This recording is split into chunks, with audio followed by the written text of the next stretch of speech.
नमस्कार। जैसा कि हम सभी जानते हैं कि शिक्षा का उद्देश्य मनुष्य का सर्वांगीण विकास करते हुए उसे उन क्षमताओं और दक्षताओं को प्राप्त करने में सहायता करना है जो उसके उन्नत जीवन का मार्ग प्रशस्त करे। और जब किसी देश का नागरिक अपनी संपूर्ण मानव क्षमताओं के साथ विकसित होगा तो उस देश में न्याय संगत समाज की स्थापना होती है। शांतिपूर्ण, परस्पर सम्मान और सामंजस्य के वातावरण में देश का चहुमुखी विकास ही संभव हो पाता है। तो जब भी किसी देश में शिक्षा नीति का निर्माण होता है तो नीति निर्माता वर्तमान समसामयिक, सांस्कृतिक, राजनीतिक, आर्थिक, सामाजिक और वैश्विक परिदृश्य के सरोकारों को समाहित करते हुए एक इस प्रकार की शिक्षा प्रणाली का विकास करने की योजना बनाते हैं जिसमें कि एक जिम्मेदार और एक विकसित नागरिक तैयार हो सके। मैं हूं शिवानी यादव, जो कि राजकीय इंटर कॉलेज एटा में प्रवक्ता के पद पर कार्यरत हूं, और मैं आज चर्चा करूंगी कि राष्ट्रीय शिक्षा नीति 2020 में स्कूलों में किस प्रकार की पाठ्यक्रम और शिक्षण शास्त्र की व्यवस्था के ऊपर प्रकाश डाला गया है।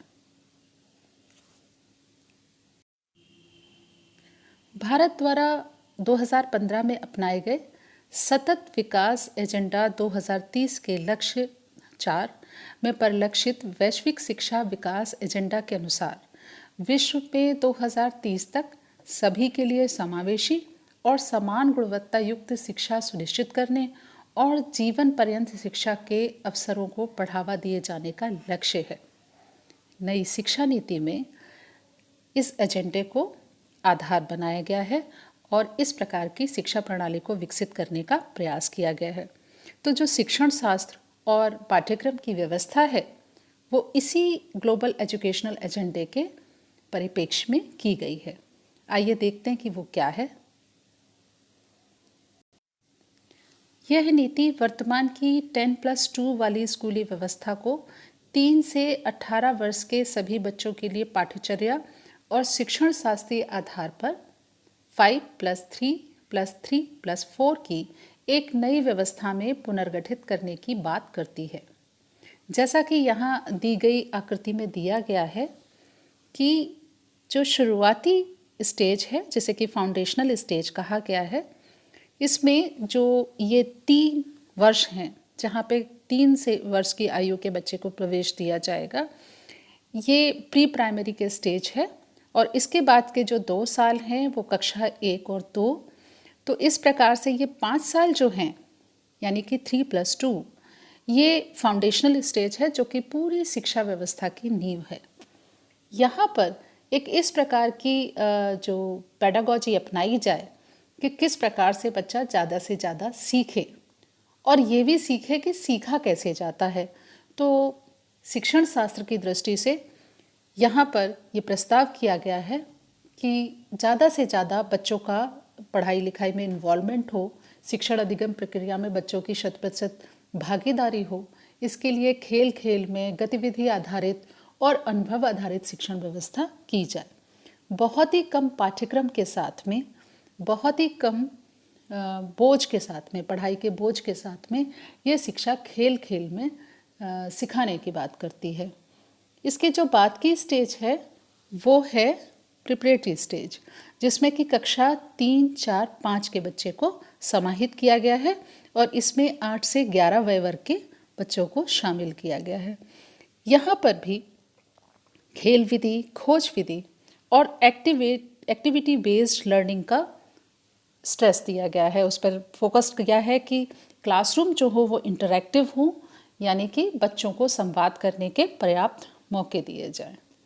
जो इसके बाद की स्टेज है जिसको कि मिडिल स्टेज कहा गया है, जहाँ पर कि कक्षा 6, 7, 8 के बच्चों को प्रवेश दिया जाएगा और यहाँ पे 11 से 14 वर्ष के बच्चों को समाहित किया जाएगा।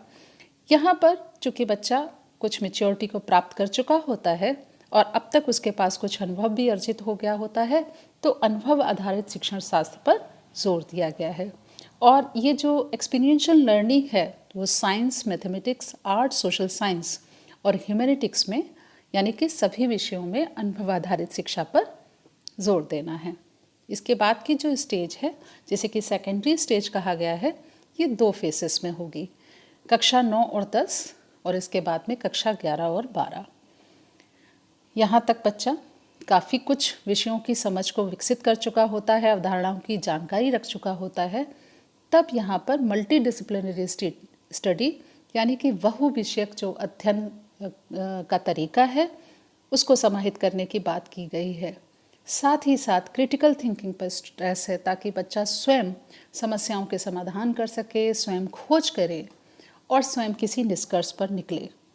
बहुत ही लचीले और इस प्रकार के विषय के चुनाव को व्यवस्था की गई है कि बच्चा विभिन्न विषयों का चुनाव कर सके।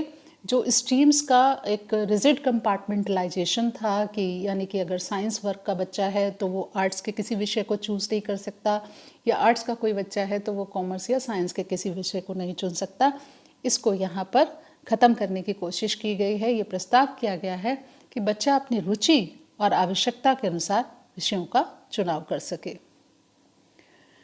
एक बात जिस पर कि नई शिक्षा नीति सबसे ज़्यादा स्ट्रेस देती है, वो कहती है कि पाठ्यक्रम में रिडक्शन किया जाए, यानी कि उसे कम किया जाए, ताकि बच्चे के पास सीखने के अवसर ज़्यादा बढ़ें। तो जब ये पाठ्यक्रम कम किया जाएगा तो इसमें क्या रहेगा? सबसे पहले इसमें जो बात की गई है वो कोर एसेंशियल्स की बात की गई है, यानी कि किसी भी विषय के जो मूलभूत अवधारणाएं हैं जिस पर कि वो विषय पूरा आधारित है, उनको इसमें रखा जाए।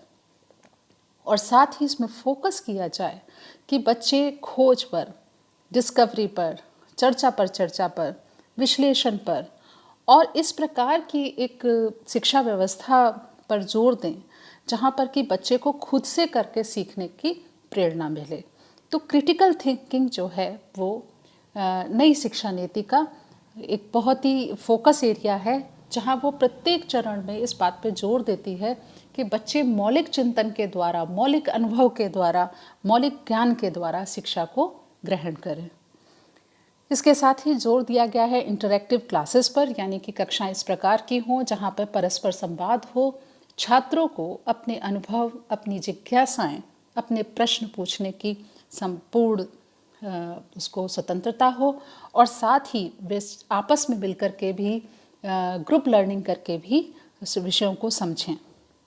साथ ही जो एक और महत्वपूर्ण तथ्य है वो है एक्सपीरियंशियल लर्निंग, यानी कि खेल खेल में या क्रिएटिविटी के द्वारा या समूह बना करके सीखने में कई प्रकार की इस प्रकार की गतिविधियां हैं जहां बच्चे खुद करके सीखते हैं, खुद अनुभव से सीखते हैं।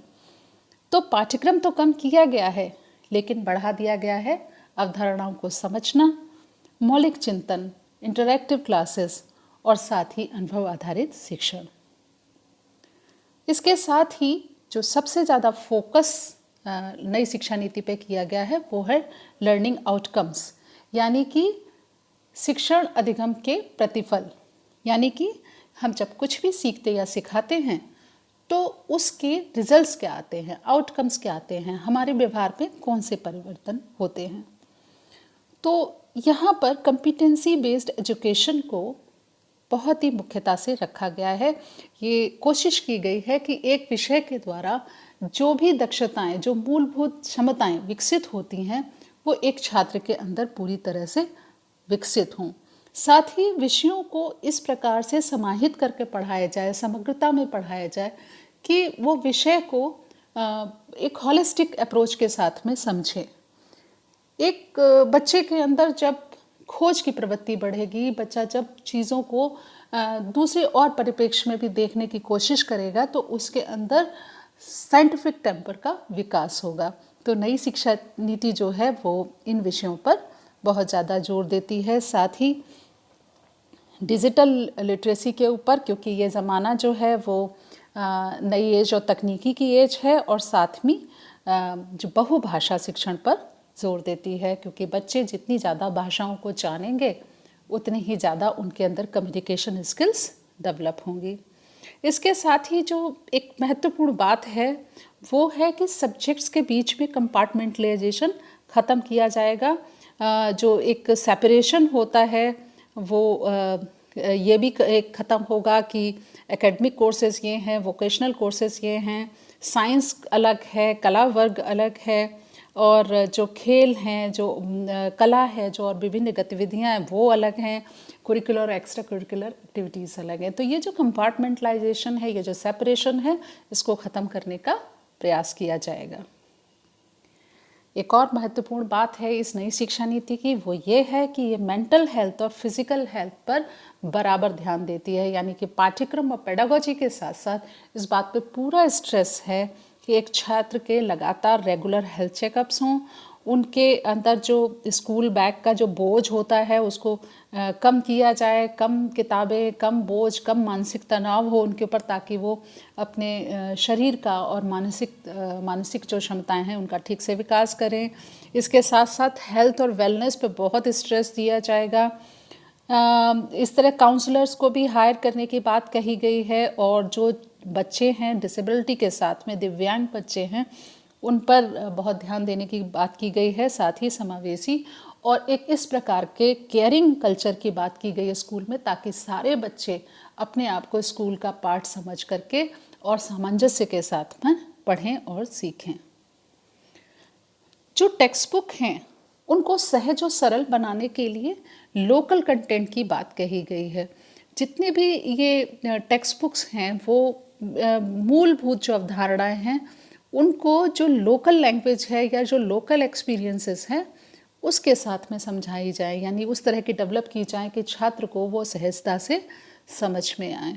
और साथ ही ये भी कोशिश की गई है कि कुछ एक इस प्रकार के स्टेट्स जो हैं वो अपनी विशेषताओं के साथ में, अपनी जो उनकी विशेष परिस्थितियां हैं उसके साथ में वो अपना कुरिकुलम और अपना टेक्स्ट बुक डेवलप कर लें।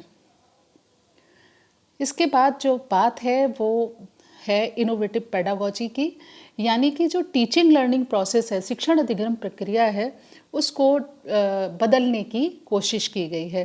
तो ये प्रस्ताव है कि अनुभव आधारित शिक्षण, जिसको कि एक्सपीरियंशियल लर्निंग कहा जाता है, उसको ज़्यादा दिया जाए। बच्चों को कुछ भी रटाया ना जाए बच्चों को, बल्कि कुछ इस प्रकार के सुझाव दिए जाएं, कुछ इस प्रकार के प्रोजेक्ट दिए जाएं कि वो खुद करके सीखें। इसके साथ साथ वो आर्ट्स को, स्पोर्ट्स को, कहानी को और आईसीटी, इन सब को जोड़ करके शिक्षा को पढ़ाया, यानी कि शिक्षण व्यवस्था जो है उसको इन सबको जोड़ करके बने, जिसको कि इंटीग्रेटेड पेडागोजी बोलते हैं। इसके साथ ही जो पीयर लर्निंग है, यानी कि बच्चे जो ग्रुप में सीखते हैं, अपने साथियों से जो सीखते हैं, उस पर ज़्यादा जोर दिया जाए। और इसके साथ ही प्रत्येक विषय को, प्रत्येक जो कुरिकुलर एक्टिविटीज़ है, को कुरिकुलर एक्टिविटीज़ हैं, उन सभी को समान रूप से महत्व दिया जाए। और कुछ दिन ऐसे भी रखे जाएं जो नो बैग डे हो, यानी बिना बैग के बच्चे आएँ और कुछ दूसरी गतिविधियां करें जो कि उनकी सीखने की प्रक्रिया को और तीव्र कर दें। इसके साथ ही जो टेक्नोलॉजी है उसका जितना ज़्यादा से ज़्यादा यूज़ हो, क्योंकि आजकल टेक्नोलॉजी का युग है और बच्चे टेक्नोलॉजी के ज़रिए ज़्यादा से ज़्यादा सीखते हैं। धन्यवाद। तो आज हमने चर्चा की कि किस प्रकार के शिक्षण शास्त्र और किस प्रकार के पाठ्यक्रम की नई शिक्षा नीति प्रस्ताव करती है।